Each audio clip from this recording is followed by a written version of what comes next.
Okay, welcome back. And again, we're going to talk about coding signs and symptoms, including the Coma scale and other abnormal findings in the second of two video lectures on coding signs and symptoms.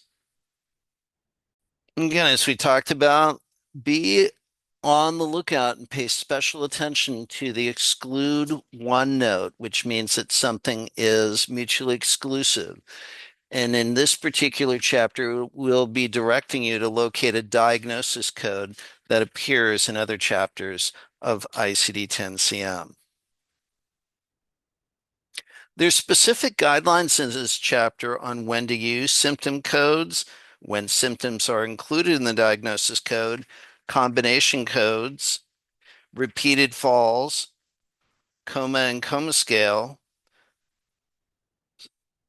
SIRS due to non-infectious processes, death not otherwise classified, and the NIHSS stroke scale.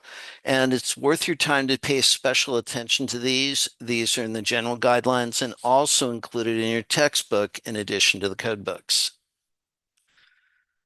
Okay, so sometimes it's easier to do the inverse of something, and let's take a look at when we don't use codes for signs or symptoms. If a symptom is routinely associated with a disease process, or as some would say, inherent in a disease process, we don't code it separately. So, example of gastroenteritis that they give here, nausea and vomiting are inherent with gastroenteritis. So we only code the established diagnosis of gastroenteritis. So we covered the not. So when do we use a sign or symptom code? If a symptom is not routinely associated with the disease, we code it in addition to the diagnosis. So they give an example here of a patient with brain mets who is comatose. The coma must be coded because it's not inherent to metastatic brain cancer. The Glasgow Coma Scale, R40 through R40.2, describes the level of consciousness in patients with a brain injury. Some key things to remember with coding these. We always want to code the skull fracture or intracranial injury, the SO2 and SO6 codes.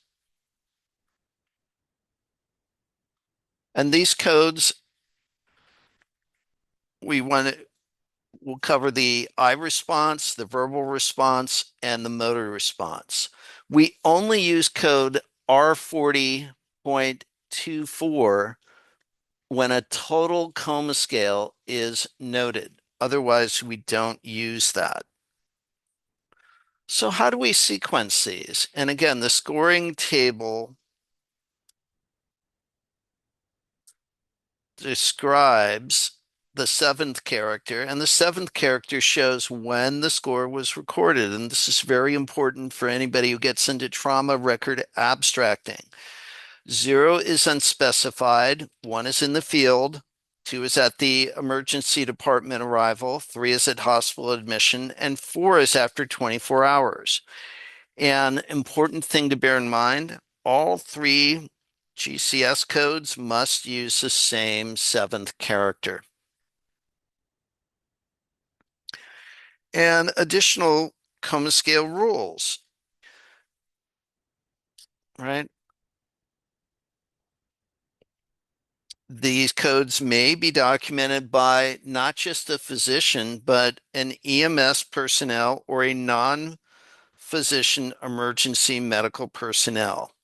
It's appropriate to use the pre-hospital documentation or any non-physician documentation to get the Glasgow Coma Scale. We assign R40.24, the total score, only when the total score is documented instead of individual measures for eyes open, verbal response, and motor response. And then finally, we don't code Coma scale codes are either medically induced comas or any patients that are sedated. Here we have another one that we see a lot of, particularly in cities and towns with a lot of homeless people, altered mental status unspecified. And this describes a change in brain function that's kind of nondescript. You sometimes see this documented as confusion, amnesia, disorientation, behavioral changes.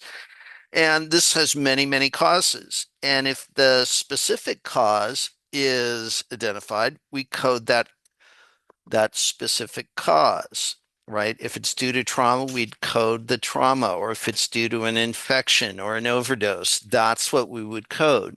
We only use the altered mental status if we don't have a specific cause. Now we're getting into general symptom codes, R50 through R69, and these are not tied to a single body system. These include such things as fever, headache, malaise, convulsions, and so on. And these are commonly seen in both outpatient and emergency settings. We also have abnormal findings, and these could be abnormal findings from labs, imaging, or pathology. And the main terms you'd want to use to find these codes that fall in between R70 and R94 would be abnormal findings, decreased, increased, elevation, high or low, or positive.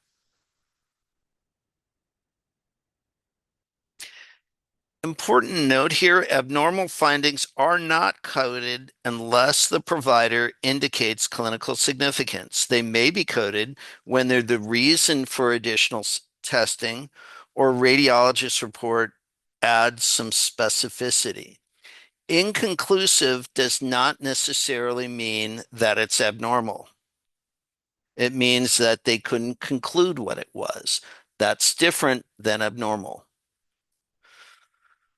Okay, now we're going to get into cytology and coding pap smear findings, which fall into code R87. Pap smear findings are often touching on non-specific abnormalities. And there are these codes for low-grade lesions, high-grade lesions, HPV DNA positivity, cytologic evidence of malignancy, and we code these only as documented.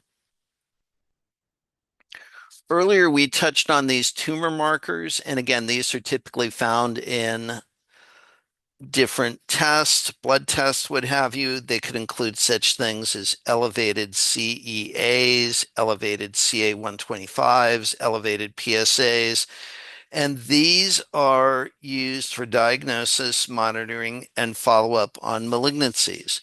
Important to bear in mind, there is a specific unique code for an elevated PSA.